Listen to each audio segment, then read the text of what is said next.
passionate about data science.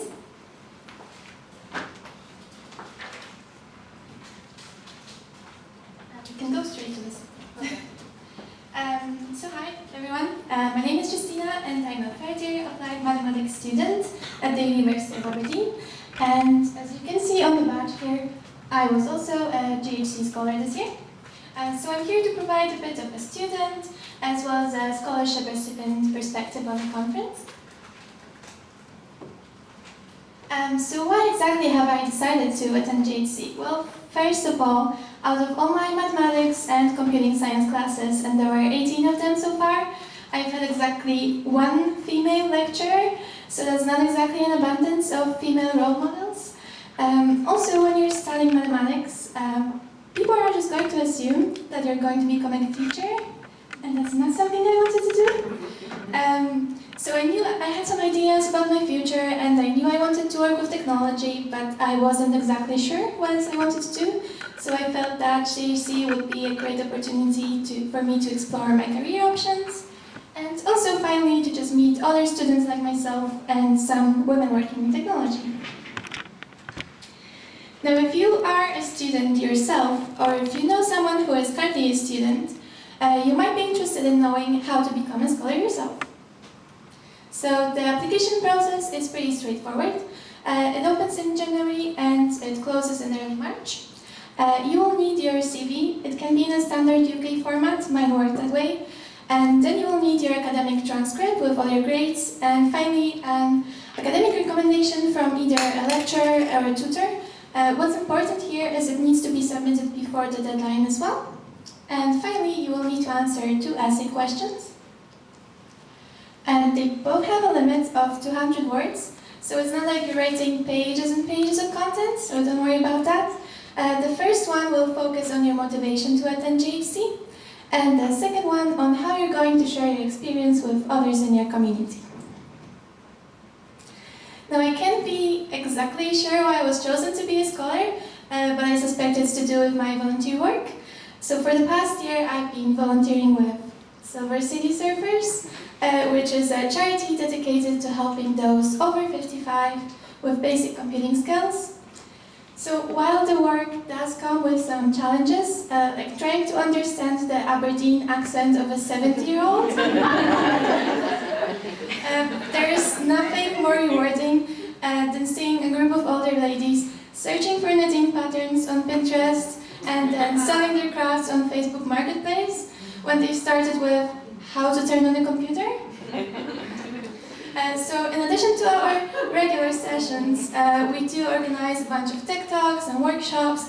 So if by some strange coincidence you happen to be in Aberdeen on the 14th of November, I will be leading a workshop on music and video streaming services, so primarily about YouTube. So feel free to come along and find out more about our work.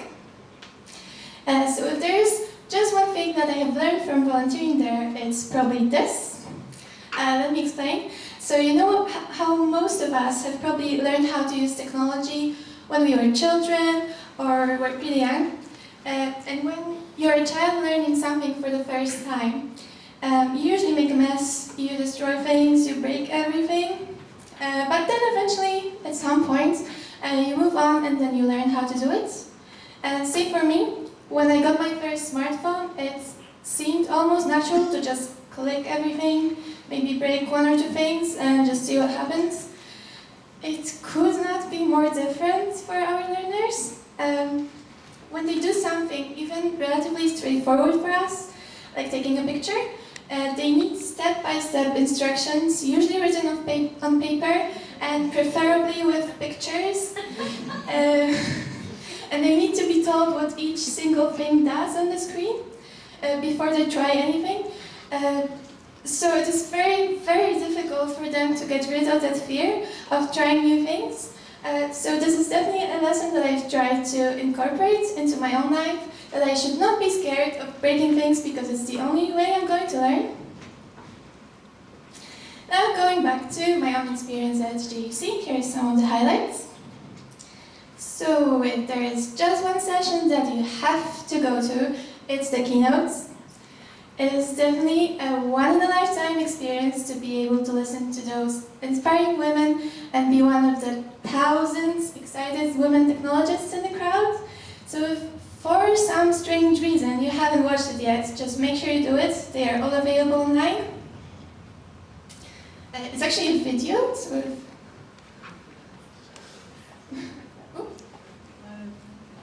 Maybe it's not working. Okay, that's fine. Just believe me, it's huge. It's the career fair. So I feel that even if you are not currently looking for opportunities, you should still definitely attend the career fair or the expo hall.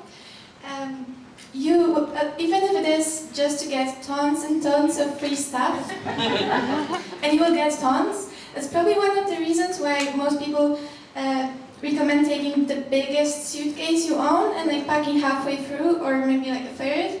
I definitely did that and filled it all the way, and I had to throw out some stuff. So besides getting a ton of free pens and stickers, it's definitely a great opportunity to maybe meet new people and maybe find out about some projects or some companies that you haven't heard about before and you might not be interested in finding out more about. Oh, it's still nothing. Sorry for that. But if you are looking for work, then make sure to bring some one-page US formatted resumes. They are very confused by UK format. And just keep in mind that some companies might not be offering any UK or Europe-based roles and will not be sponsoring US working visas. But even if that is the case, it is still a great opportunity to talk to them. So when it comes to the main part of the conference, so the workshops and the presentations, they are conveniently divided into 20 tracks. What I would suggest here is download the GHC app as soon as it becomes available, and then you can filter the sessions by tracks and add them to your schedule. So once you're at the conference, you just go through your app instead of going through the folder and wasting time every time. Also, just make sure to have 2 or 3 sessions chosen for each time slot, because there is a lot of walking and the sessions are pretty spread out between the buildings, so you might miss out on some of the sessions if they're full and there's no more free chairs. Right? So that's some of the sessions that then just make sure to join the relevant links. A few tips on what I've done to make it a bit easier for myself. So the first thing is, some of the sessions, and especially the career fair, can get quite a bit overwhelming. So if you feel like it's too much, just don't be afraid to take a break and come back once you feel a bit better. Oh, it's still there.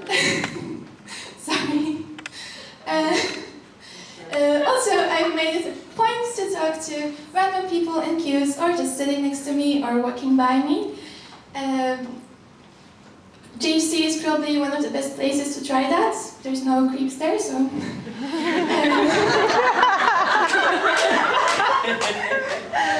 Also, to make it even more easy, I prepared a sort of friend pitch and like some topics in advance, so I could talk to those random people. I do realize just how awkward that sounds, but it made me just a bit more confident when approaching these strangers. And also, I just kept in the back of my mind the fact that everyone is there to network, everyone is there to meet new people, so I should just try as much as I can. Alright, so as a little story time, I guess, at the end. When I was in middle school, so I was about 13, 14, in my IT class, the teacher took out like an old PC and some spare parts and gave it to the boys to play with, of course. And all the girls were really excited, so we went up to the teacher and we asked him what were they doing and if we could join. And he just said, oh, don't worry about it, it's just puzzles. And then he left. So obviously we couldn't join. I'm sure many of you have encountered something similar in your lives. And this situation and many, many others like this made me feel like I wasn't good enough or I wasn't smart enough to do anything even remotely technical for years to come. But I feel that after attending GHC, I finally am good enough and I am smart enough to do anything it is that I set out to do in the future. Also, I made lots of new connections from all around the world and I have finally decided what my career could be. and I more or less have the tools to do that. And just to sum up, I feel that no matter what your motivation for attending GHC is, and no matter what your goals are, it's definitely worth it.